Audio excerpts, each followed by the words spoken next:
With the sad news of not just one, but two ambassadors of female vocals that got their start from Australia, I figured that myself being an Australian, I would use this opportunity to celebrate the fantastic talents and achievements of Judith Durham and Olivia Newton-John. Welcome to Crafty Music Tips, the YouTube channel where I go through a whole host of different subjects related to helping you out with your musical journey. And even though we do have sad news, it's a time to celebrate and learn what was so great about these two icons. And in preparation for making this video, I had to do a little bit of research and was pleasantly surprised by a bunch of the stuff that I found out. So let's start with Judith Durham. Now, she was born and bred in Melbourne, and the first thing that I wasn't aware of was that she was a classically trained pianist. And after playing a small selection of piano playing gigs, she approached a local jazz band if it was all right if she got up and sang with them. And then from there, she became known around Melbourne as a jazz singer. And also in the music scene was a new band called The Seekers, and they had a male lead vocalist that was leaving to start a family. And so Judith got the gig, and if you're not aware of The Seekers, they were a very folk kind of pop style band. And in early 1964, they got an opportunity to board a ship to the UK, and as a band, they performed on the ship on the way there. And they'd only planned to stay in the UK for a little while, but when they got there, they got all these gigs and then got a record deal and then had a #1 hit single. And then they had a bunch of extra singles, and they became the first Australian act to be able to have top 10 singles in the 3 places of the UK, the US, and Australia. And to this day, The Seekers hold records for concert attendance and amount of TV viewers.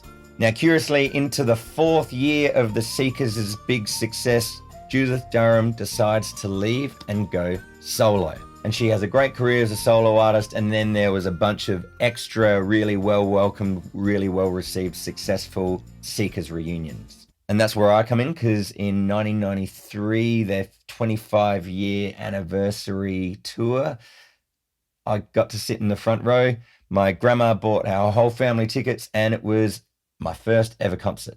Now, Olivia Newton-John, I always wondered why her name was Newton-John, and apparently her dad, his last name was John, and his middle name was Newton, and then after some time just decided to put the hyphen in. So they carried on their family name as that, which I thought was actually really interesting and really cool.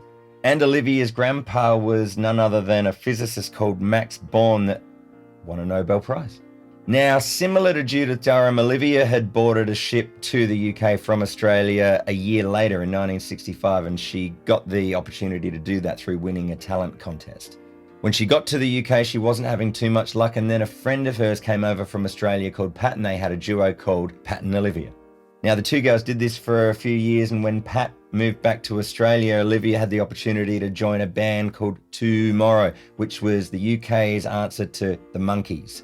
Now, that didn't go so well, so she really put a lot of effort into her solo career, and around the same time got engaged to Bruce Welch, who was from the band The Shadows.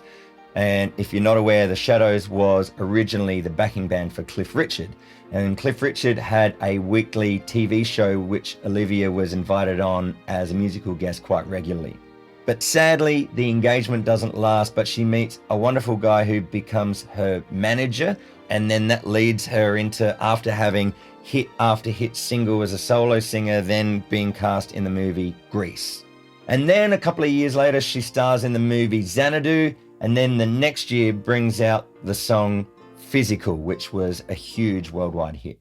And that brings me to my strongest connection. That song is something that I listen to regularly if I'm just going for a jog or, doing something physical.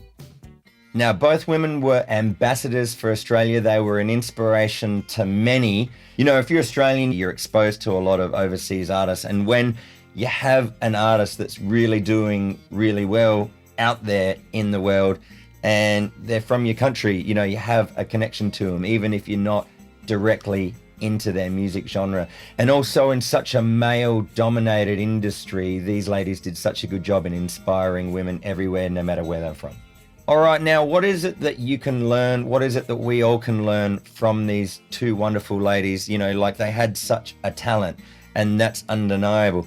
But in all of their stories there, imagine how much work went into just achieving their abilities before they had any sort of record deal, before they had any sort of live performance. You know, Judith was a classically trained pianist.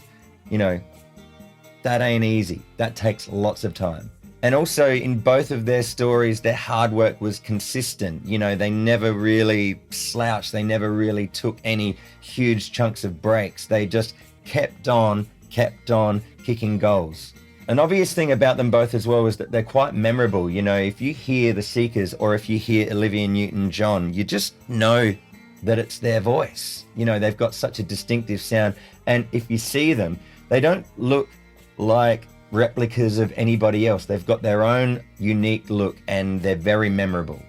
And it's also important to note how they tried new things. For instance, you know, Judith was a jazz singer and then she gets the opportunity to join a folk pop band, completely different areas of the industry, but she tries it.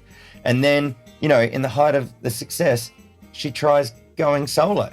And Olivia's trying many things, solo, duo, she's trying music and acting, you know, like so many different genres. And, you know, for both of them, trying new stuff paid off. So let me ask you, what is it that you can try? Something that you might think, no, I'll never do that. You never know, it might pay off. All right, so there you have it. There's my really quick analysis and celebration of those two fantastic icons, Judith Durham and Olivia Newton-John. How'd you find this video? Did you learn anything new? Let me know in the comments below. And if you have enjoyed this video and you think you might enjoy some other music tips related type of videos and advice, well, then go check out a bunch of the other content that's here on this channel. There's a huge wide range of stuff. All right, so that's it from me. My name is Crafty. It's been a pleasure. Even with the sad news, it is great. Like I said, it's important to celebrate. And so, yes, I'll see you in another video really soon. Wherever you are, I hope you're rocking. Take care. See you soon.